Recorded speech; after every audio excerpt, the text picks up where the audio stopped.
Peter Reynolds had never been afraid of a piece of paper in his life. He'd signed death warrants on marble desks. He'd shredded federal indictments without reading them. He'd held court in this exact hallway. 2,000 square feet of cold Italian stone and floor-to-ceiling glass, while men twice his size stood trembling at the far end of it. But tonight, the paper in his hand was an 8x11 lab report stamped in red ink, and his hand would not stop shaking. On the floor in front of him, 3 toddlers played in a loose, unconscious circle around a pink toy Porsche, the kind of car most adults couldn't afford in real life. They were dressed in matching red wool coats, buttons done up wrong on 2 of them, one missing a shoe entirely. They were laughing. They had no idea what was happening above their heads, but they had no idea they were the reason it was happening at all.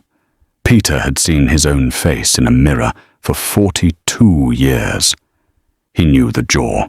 He knew the dark curl of hair at the temple, the heaviness behind the eyes that his own mother had called the Reynolds burden.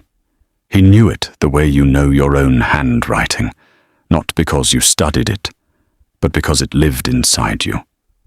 He was looking at it now. 3 times. Sitting on his floor in red coats.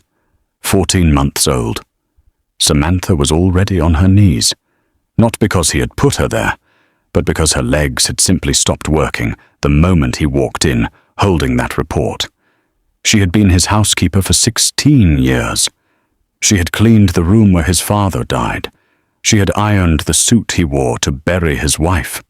She had never once asked him for a single thing beyond her salary, which he had never thought to raise, because men like Peter Reynolds don't think about what things cost the people who serve them.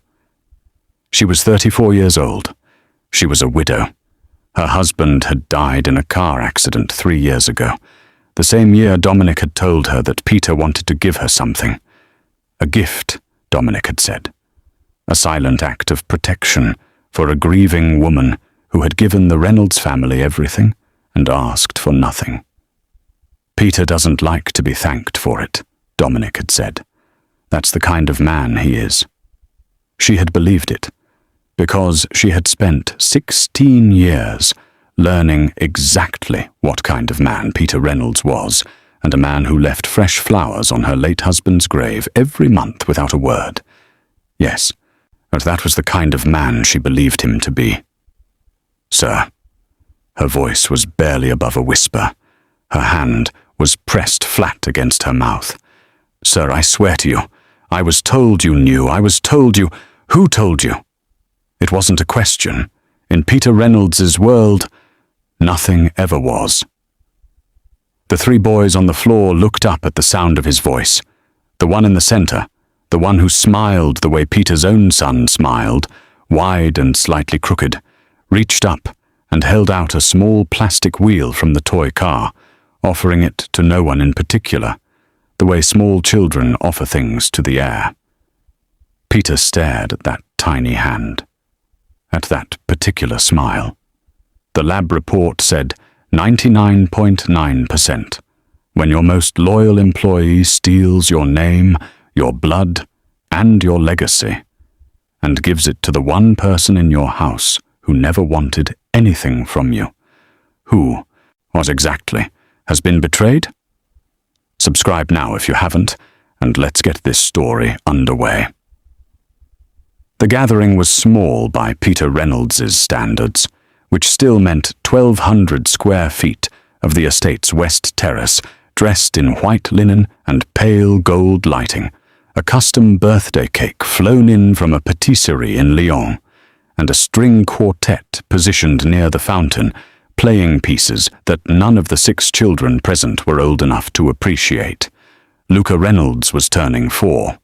He had his father's eyes and his late mother's laugh, and he spent the first 40 minutes of his own party dragging a remote-controlled Lamborghini across the herringbone stone while his guests watched with a reverence usually reserved for royalty. The Lamborghini was matte black. It had cost more than Samantha Maid in a year. She had not planned to bring the twins. But the regular sitter had cancelled that morning, and the boys had grown so fond of the estate, of its long corridors and cool floors and the particular echo their laughter made in the high-ceilinged kitchen, that bringing them along felt, as it always had, like the most natural thing in the world. She dressed them in matching navy linen shirts, smoothed down their dark curls, and told herself they would sit quietly in the garden while she managed the catering staff. They did not sit quietly. Felix had found Luca within minutes, drawn to the Lamborghini, the way small children are drawn to anything that moves fast and makes noise.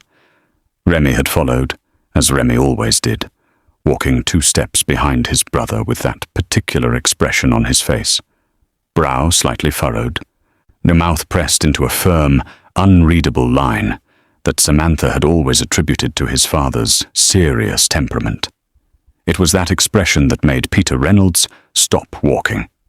He had come through the terrace doors with a glass of Chateau Petrus in one hand and his phone in the other, mid-conversation with his estate manager about a security upgrade to the property's east perimeter. He stopped speaking mid-sentence. His estate manager continued talking for several seconds before realizing no one was listening. Remy was standing at the edge of the fountain, watching the older children with that furrowed, assessing look. And Peter knew that look the way he knew the weight of his own ring on his finger. He had seen it in photographs of his grandfather. He had seen it in the mirror every morning for 42 years.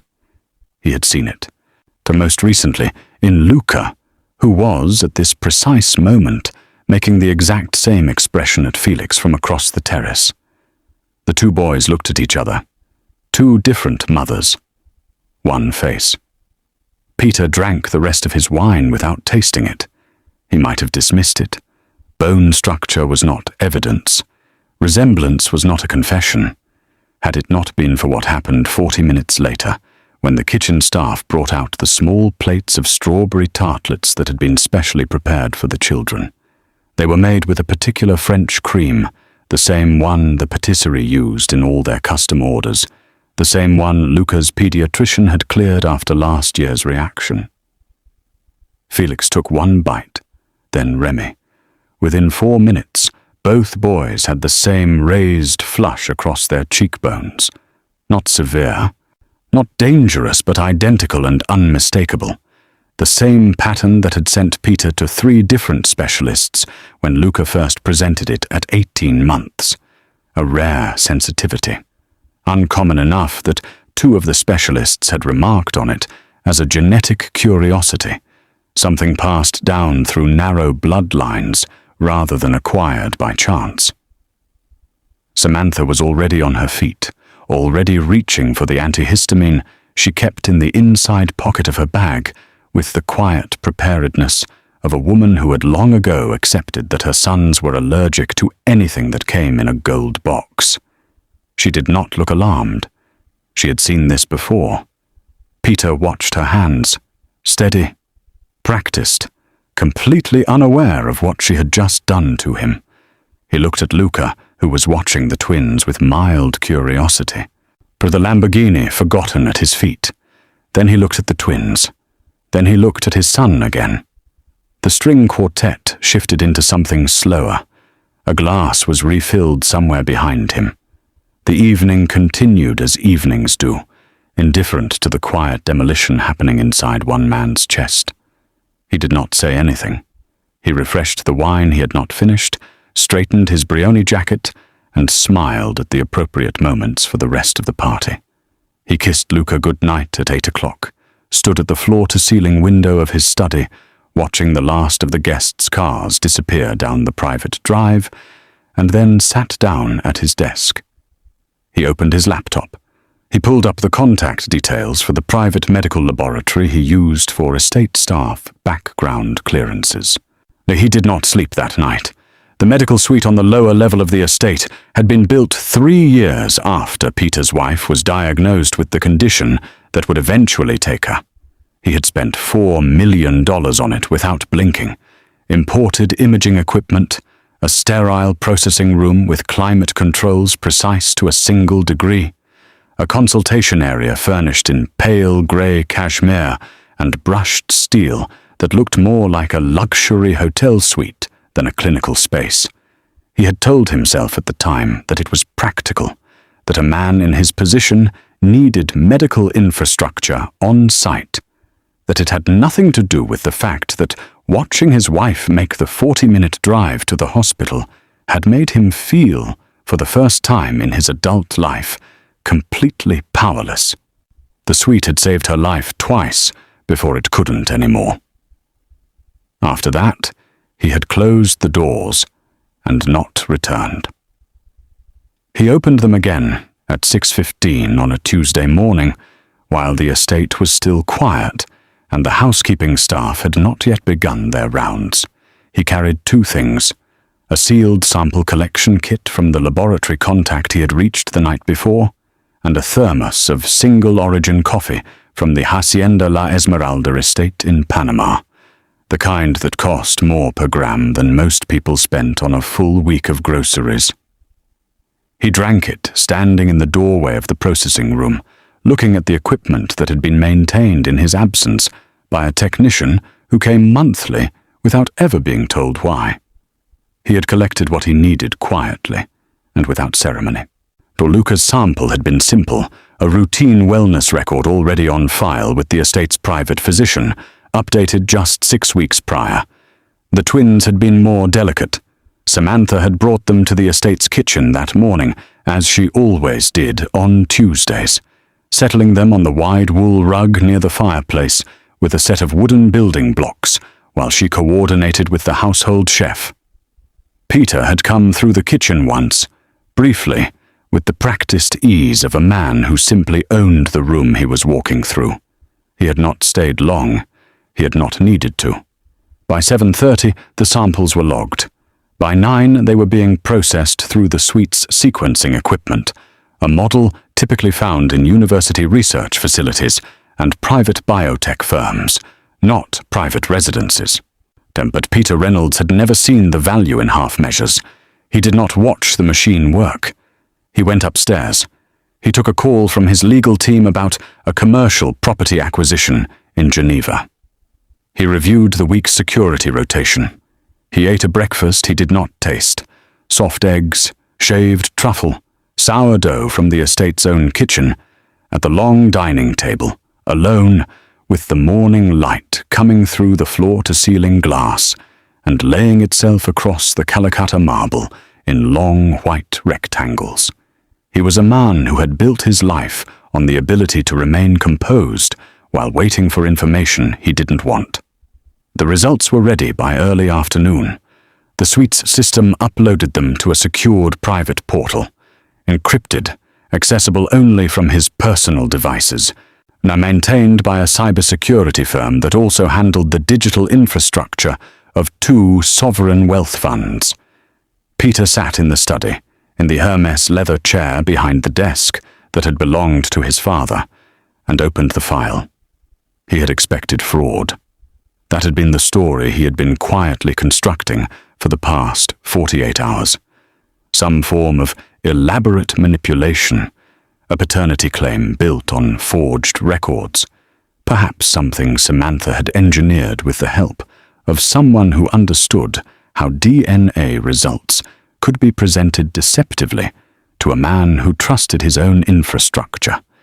He had expected to find a discrepancy, a flag, some technical irregularity that his private physician could unpick. The report gave him nothing to unpick. Paternity probability, 99.97%. Confidence interval absolute. Cross-referenced across 14 chromosomal markers. Both subjects. Both boys. The machine had run the comparison twice, automatically, as it was calibrated to do when results exceeded the standard threshold, not because the system doubted itself, but because the probability was so statistically complete that the protocol required confirmation. Peter read the number 4 times.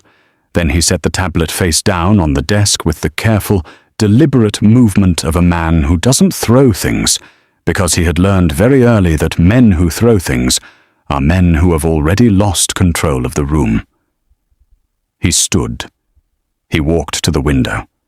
Outside, the grounds rolled away in every direction. Manicured hedgerows, the long gravel drive, or the reflecting pool his wife had chosen because, she said, still water made a house feel like it was breathing. Beyond the stone perimeter wall, the rest of the world continued as though nothing had happened. He stood there for a long time. Then he picked up his phone and called Dominic. Dominic had not answered his phone. Not the first time, not the third. By the fourth call, Peter had stopped leaving messages and started making different ones, to the estate's head of security, to the man who managed the property's camera network, to the private physician who maintained the medical suite and who understood, without being told directly, that discretion was the primary condition of his retainer.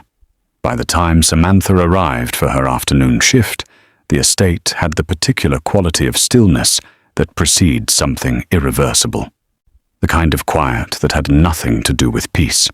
She came through the staff entrance at 2 o'clock as she always did, her coat folded over one arm, her bag, a simple structured tote in cognac leather, a gift from the Reynolds household the previous Christmas that she used every day without knowing it had been selected by Peter's personal shopper at a cost she would never have permitted, hanging from her shoulder. She had left the twins with her neighbor. She had no reason to expect anything other than a Tuesday. Peter was waiting in the main hall. He was standing rather than sitting, which she noticed immediately.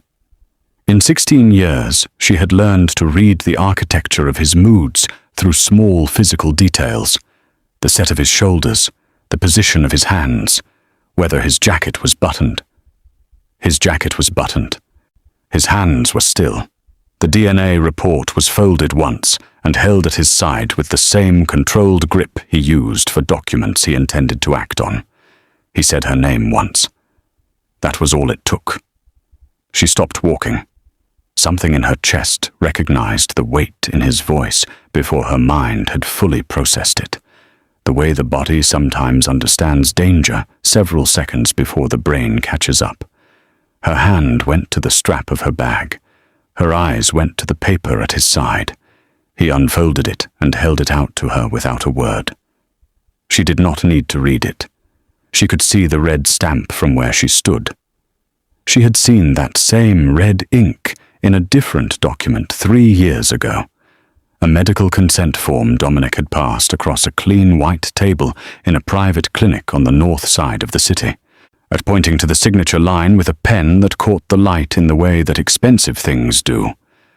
Her legs folded beneath her before she made the conscious decision to kneel.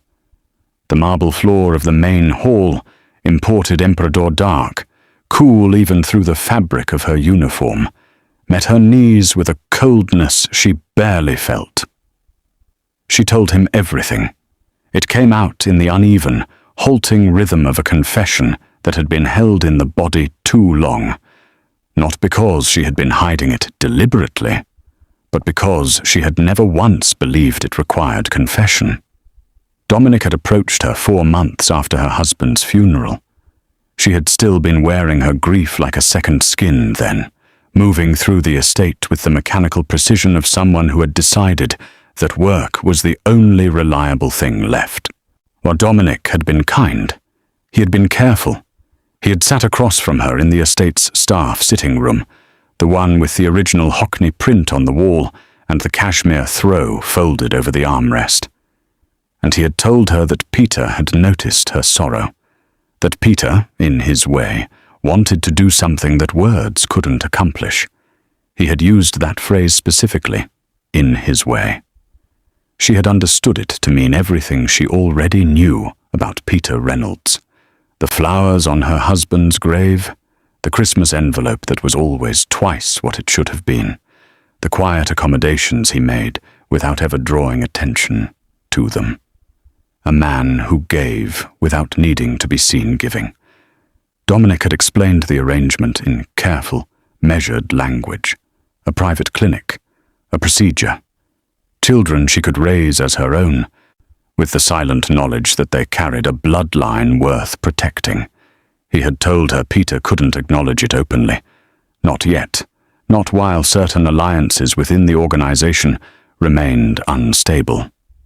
He had used the words Mafia politics with the ease of a man who had long ago stopped finding them remarkable.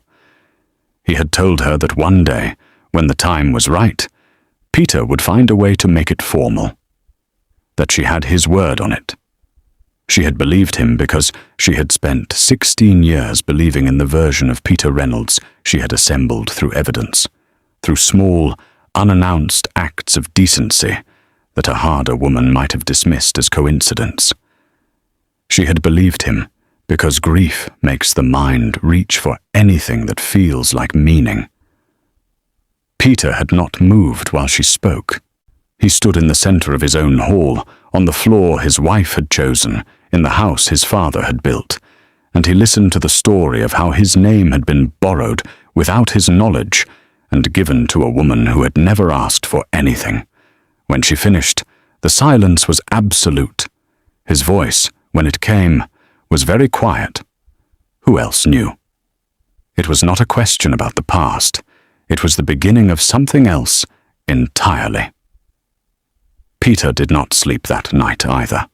He sat in the study until the estate's automated lighting shifted from evening to night mode, a barely perceptible dimming of the recessed fixtures that his late wife had programmed to mimic the natural descent of dusk, because she had believed that a house should breathe with the day rather than resist it.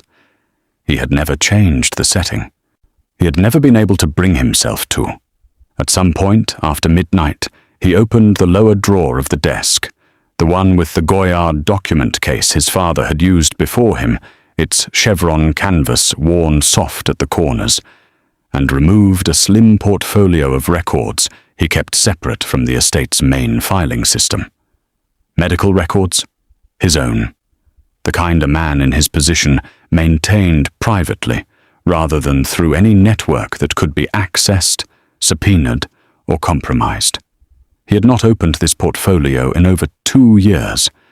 He laid it flat on the desk beneath the pool of light from the Tiffany lamp, a piece his wife had found at auction, its bronze base green with age, its shade throwing warm, fractured color across the pale surface of the documents, and began from the beginning. The surgical record was dated 3 years and 4 months ago, a routine procedure, as these things went in the context of Peter Reynolds' life, an elective intervention at a private facility in the city, the kind of clinic that maintained no public profile and catered exclusively to clients for whom privacy was not a preference, but a structural necessity. He remembered the procedure clearly enough. 2 nights of recovery in the estate's medical suite, Dominic driving him there and back, the particular quality of Dominic's silence on both journeys, which Peter had read at the time as professional discretion and was now reading as something else entirely.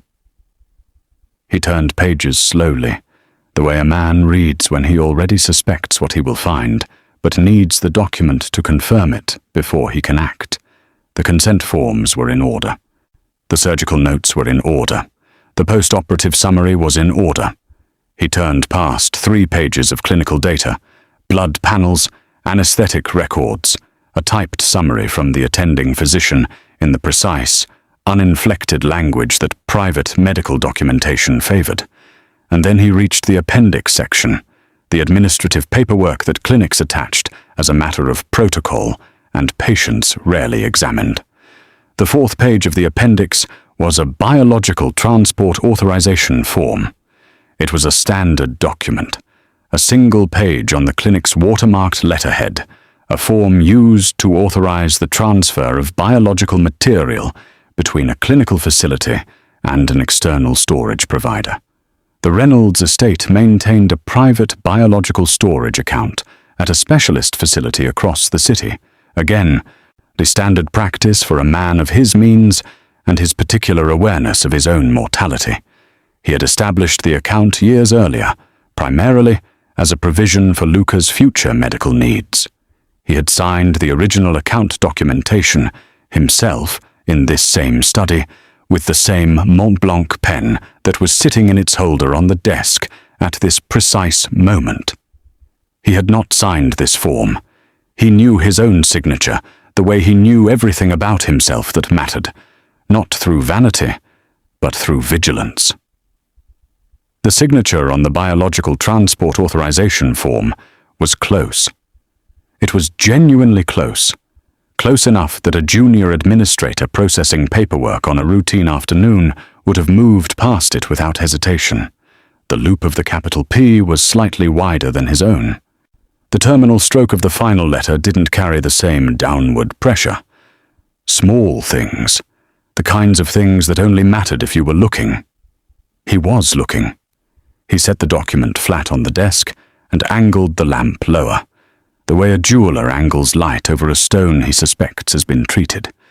Then he opened the top drawer and removed a folder he had requested from his head of security that morning, a collection of administrative documents from the estate's internal files, all bearing Dominic's signature, driver's logs, equipment requisition forms, security rotation approvals from the 3-year period during which Dominic had held a counter-signatory role on estate operational matters. He placed one of Dominic's signatures beside the transport form, the wider loop of the capital, the abbreviated terminal stroke, for the particular way the ink distributed itself in the first downward press of the pen, a habit so ingrained it appeared in every sample, a physical signature within the signature, as identifying as a fingerprint. Peter sat back in his father's chair. 3 years ago, while he had been recovering from surgery in the medical suite 2 floors below, Dominic had driven across the city with a transport case and a forged authorization form, and a plan that must have been assembling itself in the man's mind for longer than Peter was yet able to calculate. He picked up the Mont Blanc. He wrote one name on the inside cover of the portfolio in his own unmistakable hand and underlined it once. Then he picked up his phone and called the head of his legal team. It was 2:47 in the morning. The call was answered on the second ring.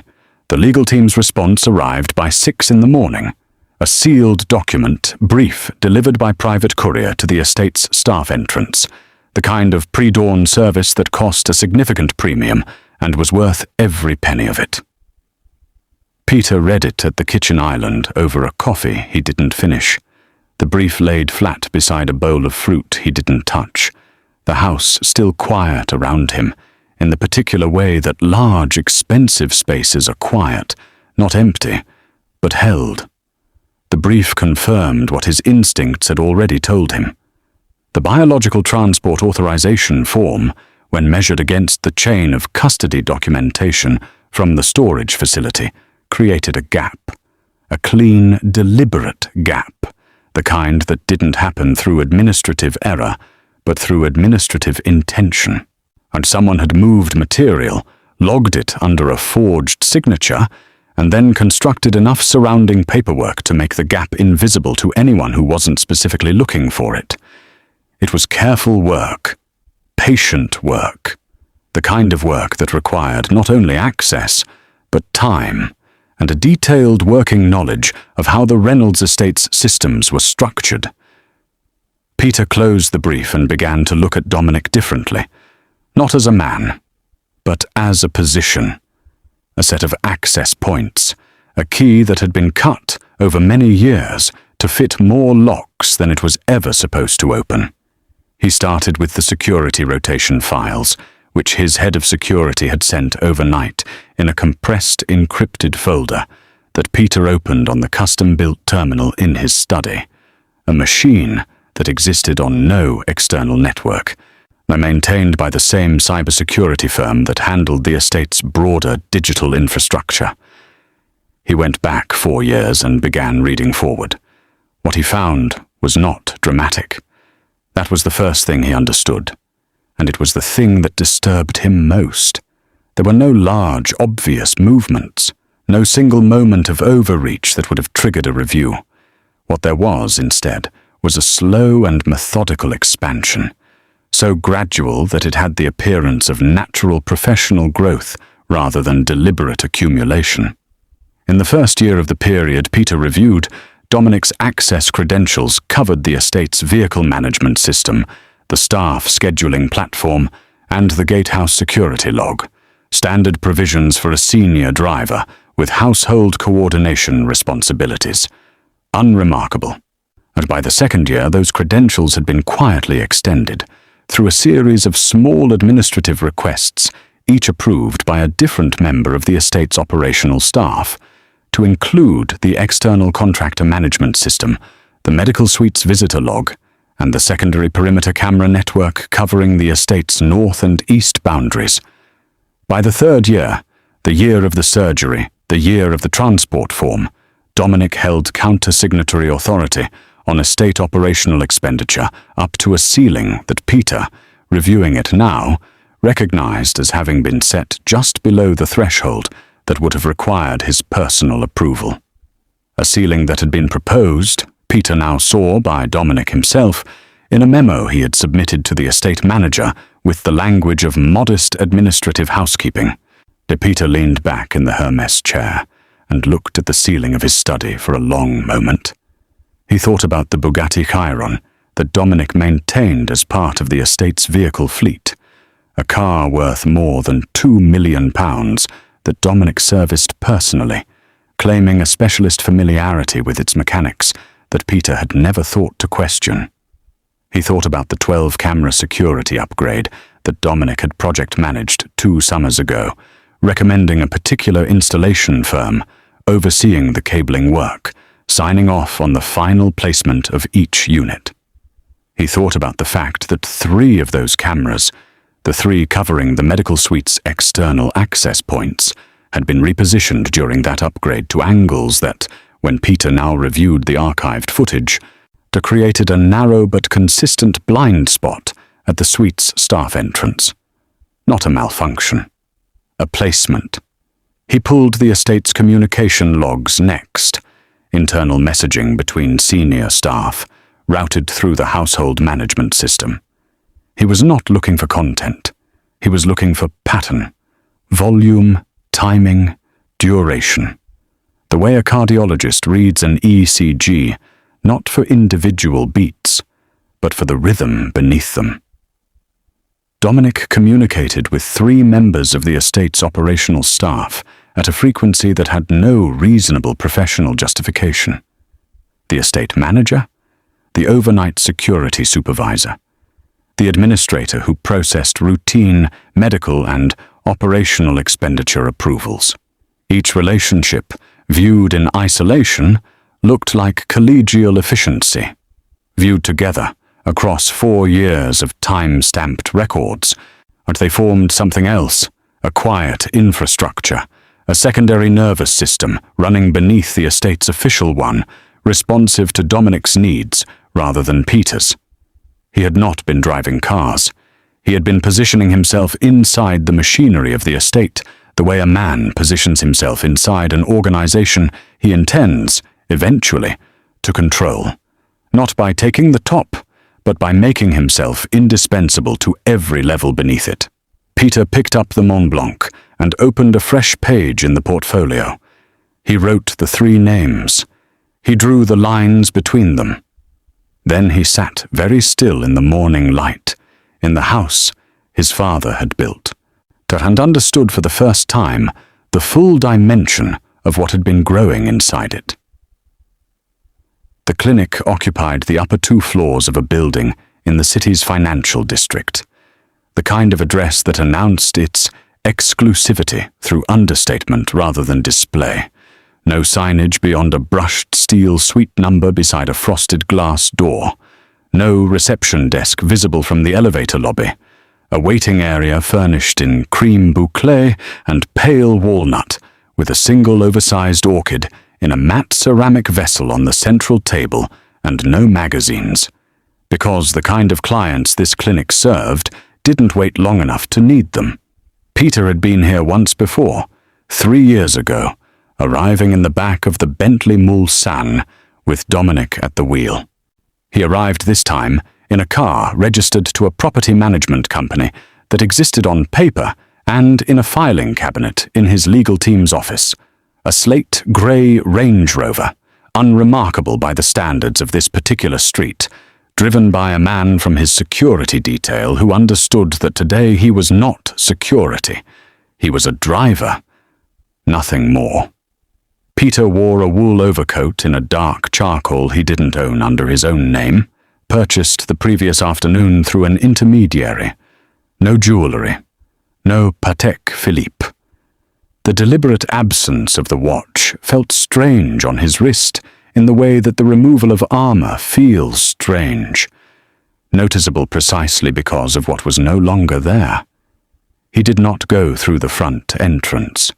His legal team had spent 48 hours identifying the clinic's staffing structure through legitimate professional channels, employment records, industry registrations, the kind of paper trail that existed in regulated medical environments and could be read by the right people, like a map. The laboratory technician he was looking for was a man named Gerald Spores, 41 years old, certified in clinical genetics, employed by the clinic for 6 years. He had no disciplinary record. He drove a car that cost considerably more than his salary at this clinic could reasonably support. He had taken 4 overseas trips in the past 3 years. Business class, hotels that charged by the silence as much as the room, that did not align with any declared income beyond his employment. Peter had someone call ahead, not to Gerald directly, but to a colleague with a message carefully constructed to reach Gerald through the natural channels of workplace conversation, that a private client wished to discuss a historical procedure, that the conversation would be brief, financially considered, and entirely confidential, that there would be no record of the meeting. Gerald came to the side entrance at the agreed time, wearing his clinic lanyard tucked inside his lapel, a small, telling gesture, the instinct to conceal his professional identity, even while still inside his professional building. He was a slight man with careful eyes that moved quickly between Peter's face and the corridor behind him, before settling into the particular stillness of someone who had already decided that cooperation was the most survivable option. They stood in a service corridor that smelled of climate-controlled air and antiseptic, a place designed for the movement of equipment rather than conversation, its walls bare and its lighting the flat, even white of functional spaces. Peter did not extend his hand. He asked one question. He asked it quietly, in the same tone he used for all questions that had already been answered, not seeking information, but requiring confirmation. Gerald looked at the floor for a moment. Then he looked up. He said that a man had contacted him through a private channel approximately 3 years ago, that the man had presented the arrangement as a private commission, a discreet procedure, fully authorized by the client, simply requiring a trusted technician who understood that certain matters were handled outside of official documentation. He said the payment had been in 3 installments, transferred to an account Gerald had opened specifically for the purpose and used for nothing else since. He said the man had been very specific about one thing. He had asked Gerald to remember, if he ever needed to remember anything, that what was being done was a kindness, an act of quiet generosity toward someone who had suffered a loss. He paused. Then he said it in the precise words, in the flat tone of a man reciting something he had told himself many times in the years since. The driver told me it was a gift for a grieving widow. The corridor was very quiet. Peter looked at Gerald for a long moment, not with anger, which would have been easier, but with the cold, appraising attention of a man cataloguing exactly what he was dealing with. Then he reached into the inside pocket of the charcoal overcoat and removed a single card. No name on it, just a number. He told Gerald to make himself available. He told him this would not be a request he could decline a second time. Then he walked back to the slate-grey Range Rover, and he did not look back.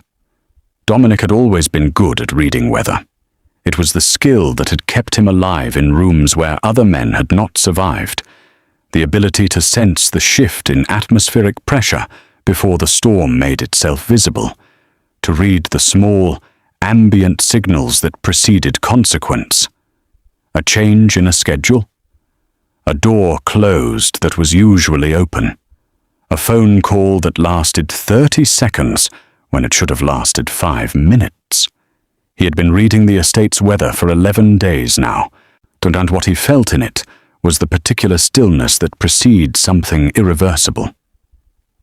The first signal had been the security rotation review, a request that had passed through the estate's administrative system with no explanation attached, pulling 4 years of access logs and credential histories into a single compiled file.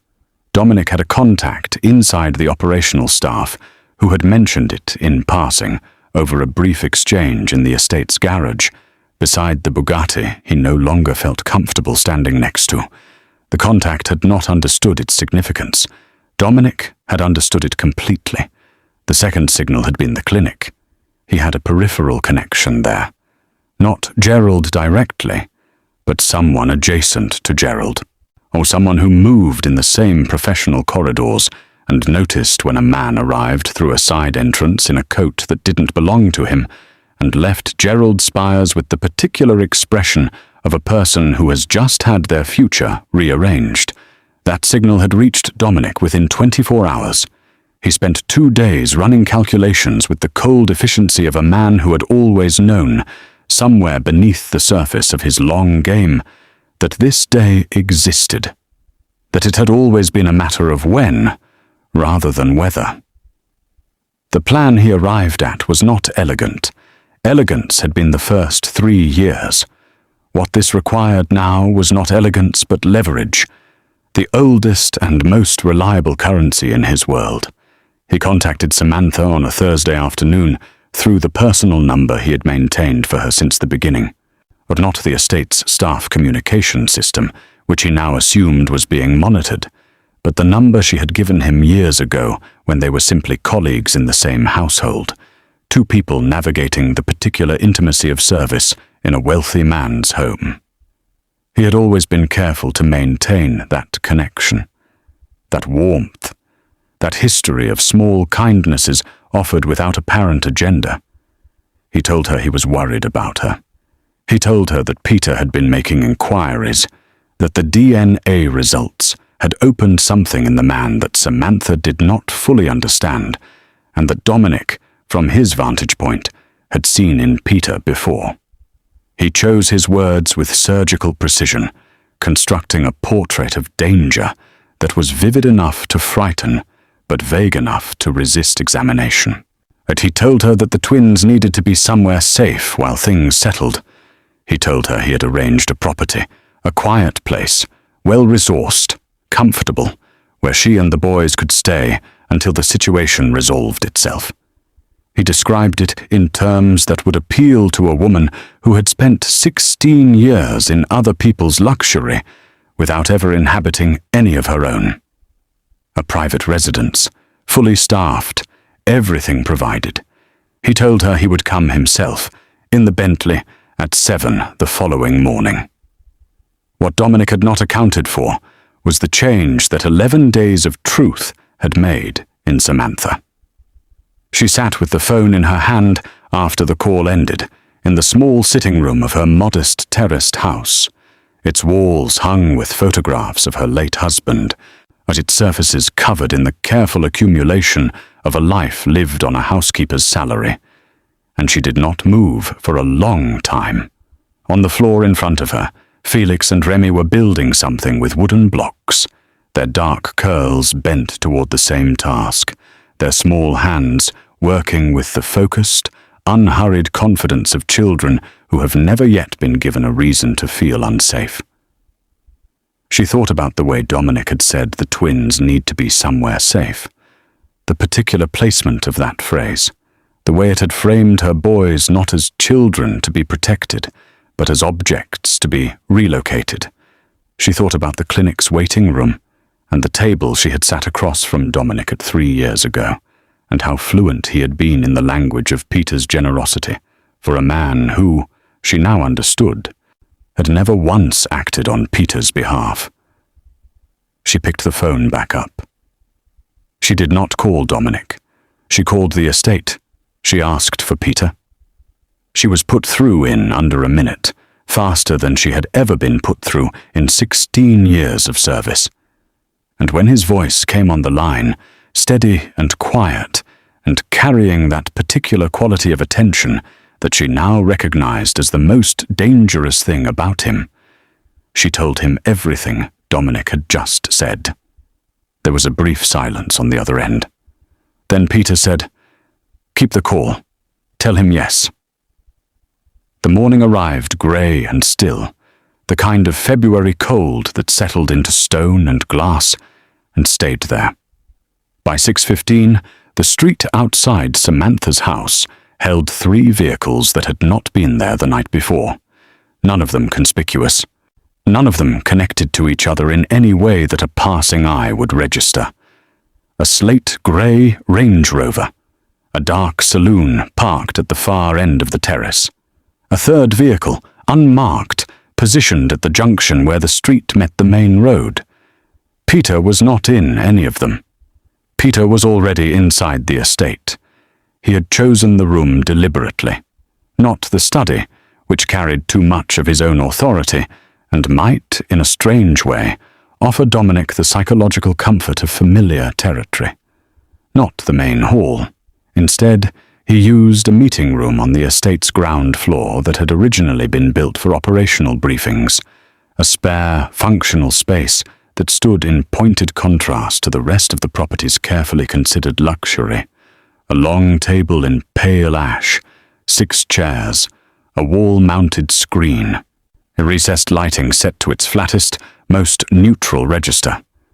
No artwork, no objects, nothing to look at except the person across the table. Dominic arrived at Samantha's door at 7 o'clock precisely. He found Samantha on the doorstep with the twins dressed and her bag over her shoulder, exactly as arranged.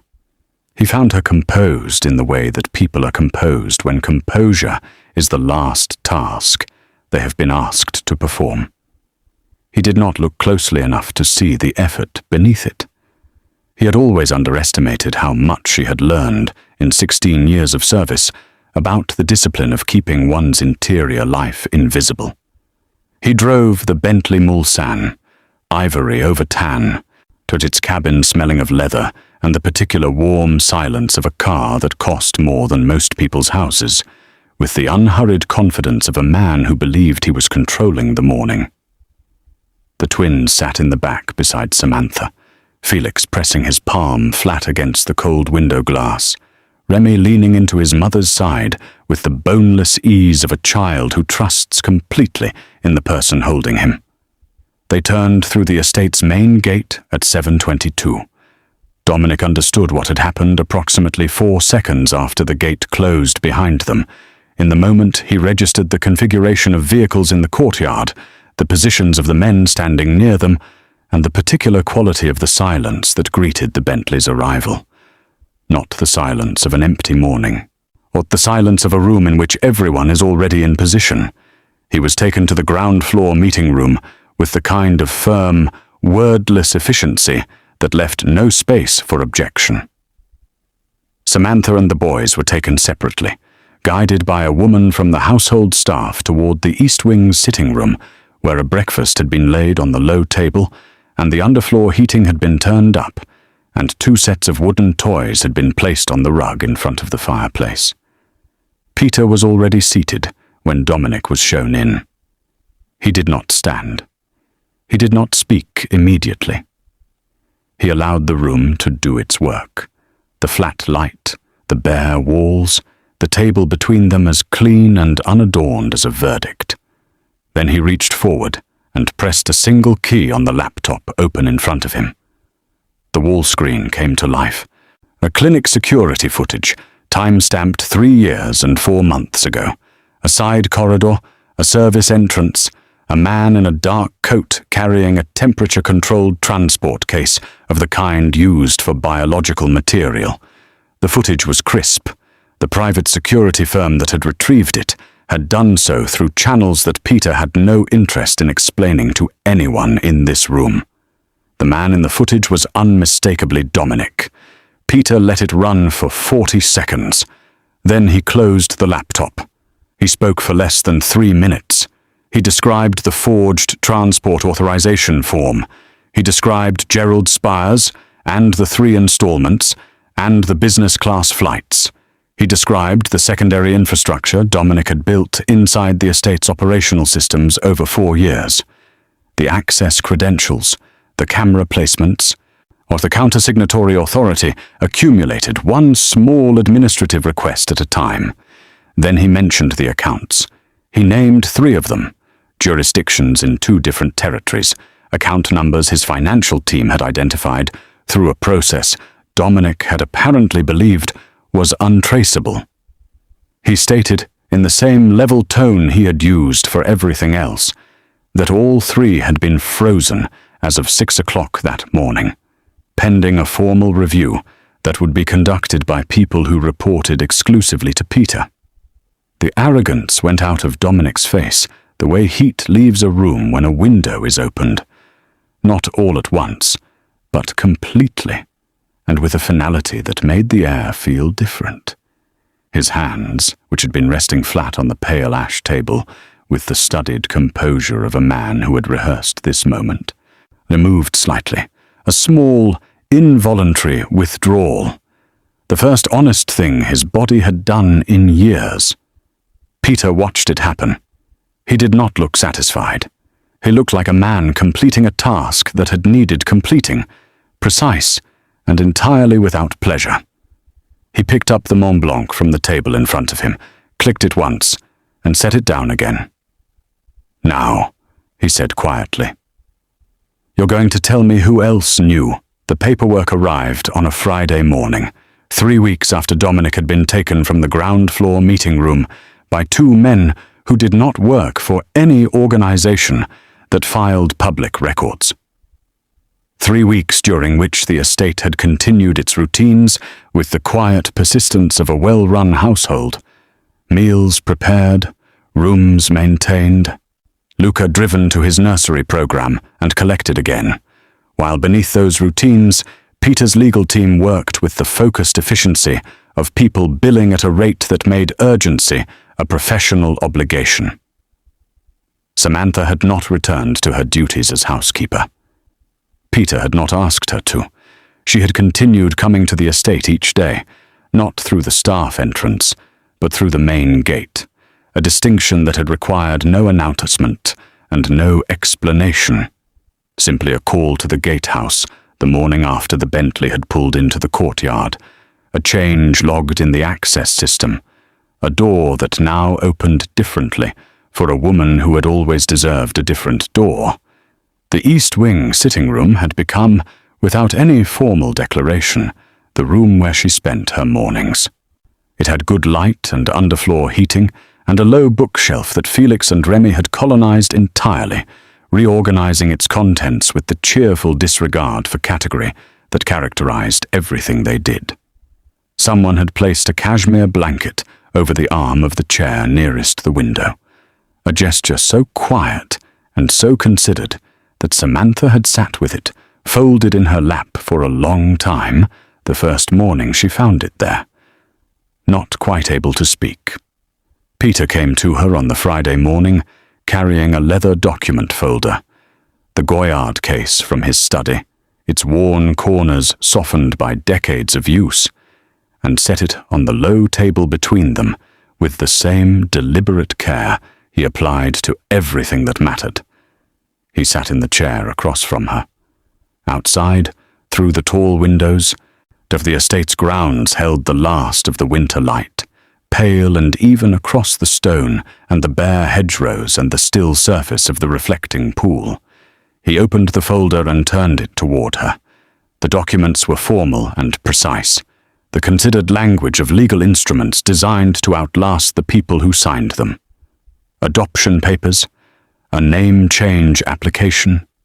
A letter of intent from his solicitor, drafted on paper so heavy it had a particular quality of permanence that ordinary documents lacked. Every page bore the Reynolds name, applied to Felix and Remy with the same clean legal authority that it had been given, years ago, to Luca. Samantha looked at the papers for a long time without speaking. The twins were on the rug behind her, Felix attempting to fit a wooden block into a space it was clearly not designed for. Remy watching him with the furrowed, patient expression that still, even now, rearranged something in Peter's chest when he looked at it, too directly. When she finally looked up, her eyes were steady in the way that eyes are steady when the person behind them has already done their crying, not in the presence of others, not as performance, but alone and honestly in the particular privacy of a small terraced house in the hours before the world required composure again. She told him that she needed him to understand something, that the miracle she had held on to for 3 years, the quiet, sustaining belief that she and her boys were quietly loved and quietly protected by a man too important and too complicated to say so plainly, had been a constructed thing, a story built for her out of her own grief and her own loyalty by a man who had understood exactly which materials to use. She needed him to know that she understood that now, that she was not asking him to repair something that had existed. She was asking him if he was willing to build something that hadn't. Peter was quiet for a moment, the kind of quiet that in another man might have felt like withholding, but in him had always been the sound of precision, of someone selecting the exact words rather than the approximate ones. He said that he had spent 3 years placing flowers on her husband's grave because he had believed, in the uncomplicated way that certain truths present themselves, that a woman who gave that quality of loyalty to a family deserved to know that her loss had not gone unnoticed. But he said that nothing Dominic had done altered the truth of what he now knew his sons to be. He said that the paperwork on the table was not a repair. It was a beginning. Then he picked up the Mont Blanc and signed his name on the first page. The same hand, the same pressure, the same unmistakable terminal stroke, and turned the folder back toward her. Samantha looked at the document for a moment longer. Then she reached forward and picked up the pen. Behind her, Felix finally forced the block into its space with a sound of profound personal satisfaction. Remy looked up from the rug, found his mother's face, and smiled the wide, slightly crooked smile that had started everything. Peter saw it. He looked away briefly, toward the reflecting pool and the pale winter light moving across its surface. Then he looked back.